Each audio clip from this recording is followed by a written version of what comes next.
Praise the Lord. இன்றைய நாளிலும் ஆண்டவர் நம்மோடு இடைபடுகிற வார்த்தை மார்க்கு 9:23 விசுவாசிக்கிறவனுக்கு எல்லாம் கூடும். ஆமேன். பாருங்க, இந்த வார்த்தையை கேட்ட உடனே நம்ம யோசிக்கிறது, ஆமாம் நான் விசுவாசிக்கிறேனே, அப்புறம் ஏன் எனக்கு நடக்கலை, நான் தான் ஆண்டவரை நம்பி இருக்கிறேனே அப்படின்னு சொல்லி நீங்கள் யோசிக்கலாம். விசுவாசம் அப்படிங்கிறது முழுமையாக இருக்கணும். நம்மளிடத்துல அந்த குறைபாடு இருக்குது. விசுவாசம் இருக்குது, ஆனால் அது முழுமையாக இல்லை. பாருங்கள், ஏதோ ஒரு தேவை நமக்கு இருக்குது, பண தேவை இருக்குதுன்னு வைங்களேன். அவனுடைய சமூகத்தில் வந்து ஜெபிக்கிறோம். இசப்பா நீங்கள் தான், உங்களை தான் நம்பி இருக்கிறேன்னு சொல்லி ஜெபிக்கிறோம். ஜெபித்து முடித்த உடனே என்ன செய்கிறோம்? ஆண்டவர் தருவாருன்னு விசுவாசிச்சுட்டு மற்ற வேலைகளை பார்க்குறோமா? இந்த பணத்துக்காக நம்ம வேறு என்ன செய்யலாம்? லோன் கேட்கலாமா, இல்லை இந்த மனுஷனை போய் பார்க்கலாமா, அவங்கக்கிட்ட கேட்டால் தருவாங்களான்னு சொல்லி நம்மளே அந்த காரியத்தை செய்கிறதுக்கு முற்படுறோம். ஆண்டவர் அதை பார்த்துட்டே இருக்கார்.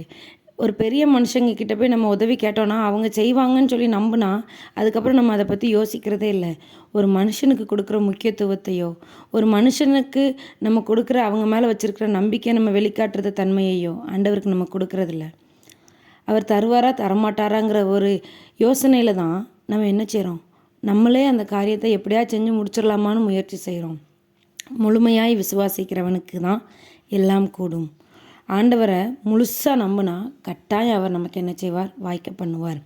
நம்மளே எடுத்துக்கோங்களேன், ஒரு சின்ன பிள்ளை தாய் தகப்பன்கிட்ட ஏதோ ஒரு காரியத்தை கேட்டுட்டு கட்டாயம் அம்மா அப்பா தருவாங்கன்னு சொல்லி முழுசாக நம்பி அந்த பிள்ளை அந்த காரியத்தை பற்றியே சிந்திக்காமல் இருக்குன்னா நம்ம இருதயத்தில் அது எத்தனை தடவை ஓடிட்டே இருக்கும். நம்ம பிள்ளைக்கு நம்ம கொடுக்கணும்னு சிந்தனையில் வந்துகிட்டே இருக்கும்.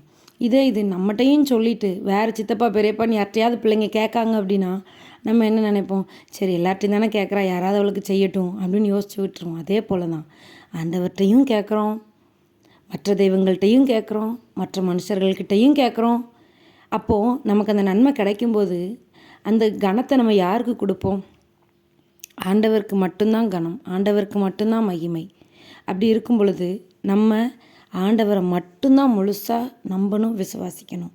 ஒரு வேளை நீங்கள் கேட்குற ஜெபத்துக்கு பதில் இல்லாமல் இருந்துச்சு அப்படின்னா உங்களுடைய விசுவாசத்தை முழுமையாக ஆண்டவர் மேலே வைங்க. ஆண்டோட சமூகத்தில் காத்து நில்லுங்க. கட்டாயமாக விசுவாசிக்கிறவனுக்கு எல்லாம் கூடும்.